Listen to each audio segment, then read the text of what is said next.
Hello guys, അപ്പോൾ നമ്മുടെ പുതിയൊരു വീഡിയോയിലേക്ക് എല്ലാവർക്കും സ്വാഗതം. അപ്പോൾ ഞാനിന്നുള്ളത് കൊടുങ്ങല്ലൂരാണ്. കൊടുങ്ങല്ലൂർ നമ്മുടെ തിരുവഞ്ചിക്കുളം അമ്പലത്തിലും കൊടുങ്ങല്ലൂർ ക്ഷേത്രത്തിലൊക്കെ പോയ ഒരു ചെറിയൊരു വ്ളോഗാണ്. അപ്പോൾ എല്ലാവരും കാണാം, കണ്ടൊന്ന് സപ്പോർട്ട് ചെയ്യാം കേട്ടോ. അപ്പോൾ ആദ്യം പോയത് തിരുവഞ്ചിക്കുളം മഹാദേവ ക്ഷേത്രത്തിലേക്കാണ്. ഈ ക്ഷേത്രത്തിൻ്റെ പ്രത്യേകത എന്തെന്നാൽ കേരളത്തിൽ തന്നെയുള്ള 33 ഉപദേവതകൾ സ്ഥിതി ചെയ്യുന്ന ആകെ ഒരു ക്ഷേത്രമാണ് കേട്ടോ തിരുവഞ്ചിക്കുളം ക്ഷേത്രം എന്ന് പറയുന്നത്. ഈ 33 ഉപദേവതകളുടെ പ്രതിഷ്ഠ നമുക്ക് കാണാനായിട്ട് സാധിക്കും കേട്ടോ. പിന്നെ ഇവിടെ നേരെ കയറി വരുന്നത് ഗംഗാദേവിയുടെ ഒരു പ്രതിഷ്ഠയാണ്. അത് ഗംഗാദേവിയുടെ ഒരു സങ്കല്പത്തിൽ ആ കുളത്തിലാണ് പ്രതിഷ്ഠ ഉള്ളത് കേട്ടോ.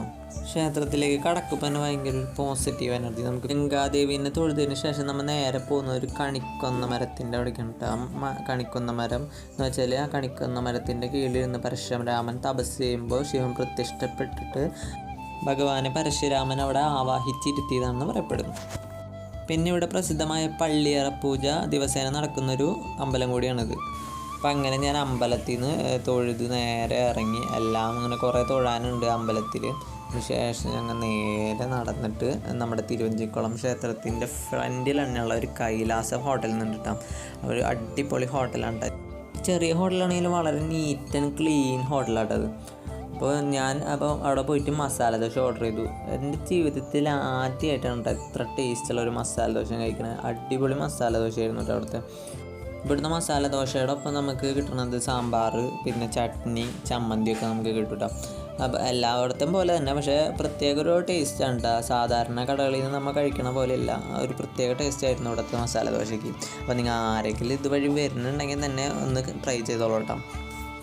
ഇവിടെ അധികം ഹോട്ടലും കാര്യങ്ങളൊന്നും ഇല്ല, ആകെ 1-2 ഹോട്ടലുകളുള്ളൂ. അതിലൊരു അടിപൊളി ഹോട്ടലാണ് കൈലാസം ഹോട്ടൽ. തിരുവഞ്ചിക്കുളം ബസ് സ്റ്റോപ്പിൽ ഇറങ്ങിയിട്ട് ഫ്രണ്ടിൽ ലെഫ്റ്റ് സൈഡിൽ തന്നെ ആയിട്ട് കാണുന്ന ഒരു ഹോട്ടലാണ് കേട്ടോ. അപ്പോൾ നല്ല ക്രിസ്പി വടയൊക്കെ ഉണ്ട് അതിൻ്റെ ഒപ്പം നമുക്ക് കിട്ടിയത്. അപ്പോൾ അത് സാമ്പാറിലും ഇഷ്ടിക്കറിയിലൊക്കെ മുക്കി കഴിക്കാൻ തന്നെ ഭയങ്കര ടേസ്റ്റായിരുന്നു. അപ്പോൾ ഞാനത് ഫുള്ളായിട്ട് കഴിച്ച് തീർത്തു. നല്ല വിശപ്പും ഉണ്ടായിരുന്നു. പിന്നെ അതിൻ്റെ ടേസ്റ്റ് കൊണ്ട് നമുക്ക് ബാക്കി വയ്യാനൊന്നും തോന്നിയില്ല. ഫുള്ള് കാലിയാക്കിയിട്ടാണ് പോകുന്നത്. അപ്പോൾ അങ്ങനെ അത് കഴിഞ്ഞിട്ട് ഞങ്ങൾ നേരെ ബസ് സ്റ്റോപ്പിലേക്ക് നടക്കാനുണ്ട്. നമ്മൾ വണ്ടിയുമൊന്നല്ല വന്നത്, നമ്മൾ നേരെ ബസ്സിനാണ് വന്നത്. അപ്പോൾ ബസ് കാത്ത് നിൽക്കുകയാണ്. അങ്ങനെ ഫൈനലി ബസ് കയറി ഞങ്ങൾ നേരെ കൊടുങ്ങല്ലൂർ അമ്പലത്തിൻ്റെ ഫ്രണ്ടിൽ വന്നിറങ്ങിയിട്ടാണ്. അപ്പോൾ നല്ല തിരക്കുണ്ടായിരുന്നു. അയ്യപ്പന്മാരുടെ വണ്ടിയും കാര്യങ്ങളൊക്കെ നിറച്ച് തിരക്കൊക്കെ ആയിരുന്നു. അങ്ങനെ നേരെ ചെരുപ്പും കാര്യങ്ങളും ഊരിയിട്ട് അമ്പലത്തിലേക്ക് നടക്കാൻ കേട്ടോ. കൊടുങ്ങല്ലൂർ ക്ഷേത്രത്തിലാണ് കേട്ടോ. അപ്പോൾ അവിടെ വഴിപാടും കാര്യങ്ങളൊക്കെ കഴിക്കാനായിട്ട് പോവാണ്. അപ്പോൾ നേരെ ഇവിടെ പ്രാവുകളും ബലിക്കല്ലും കാര്യങ്ങളൊക്കെ കാണാം നമുക്ക്. അപ്പോൾ ഉള്ളിലേക്കൊന്നും നമുക്ക് ഫോൺ കൊണ്ടൊന്നും പോകാൻ പറ്റില്ല കേട്ടോ. പിന്നെ നമ്മൾ അത് ചെയ്യണത് മോശമല്ല, അമ്പലത്തിൻ്റെ ഉള്ളിലൊക്കെ വീഡിയോ എടുക്കുന്നത് കൊണ്ട് അത്രയ്ക്ക് ഡീറ്റെയിൽ ആയിട്ടൊന്നും ഞാൻ പറയണില്ല. നമ്മൾ പുറത്തെ കുറച്ച് കാര്യങ്ങൾ മാത്രമേ നമ്മൾ വീഡിയോയിൽ ഇൻക്ലൂഡ് ചെയ്യുന്നുള്ളൂ. ഇവിടെ നിരവധി വഴിപാടുകളും കാര്യങ്ങളൊക്കെ കഴിക്കാൻ നിരവധി കൗണ്ടറും കാര്യങ്ങളുണ്ട്. പിന്നെ ഇവിടെ വഴിയുടെ കാര്യങ്ങളൊക്കെ അവിടെ ബോർഡുകളിലൊക്കെ എഴുതി വെച്ചിട്ടുണ്ടാവും. പിന്നെ ഇതാണ് എൻട്രൻസ്. നിറച്ച് തിരക്കും കാര്യങ്ങളായിരുന്നു ഞങ്ങൾ ചെന്നപ്പോൾ. പിന്നെ അവിടെ ആൾക്കാർ പള്ളിവാളും കാര്യങ്ങളൊക്കെ സമർപ്പിക്കുന്നുണ്ടായിരുന്നു.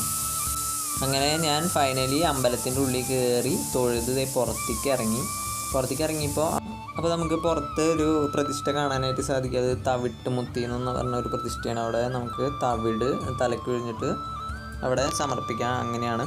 പിന്നെ അവിടെ വേറൊരു പ്രതിഷ്ഠയുണ്ട്, വസൂരിമാല എന്ന് പറഞ്ഞിട്ട്. അത് നമുക്ക് വസൂരി കാര്യങ്ങളൊന്നും വരാണ്ടിരിക്കും, ഇങ്ങനെ തലക്കൊഴിഞ്ഞ് മഞ്ഞൾ സമർപ്പിക്കണ ഒരു ഇതാണ് കേട്ടോ.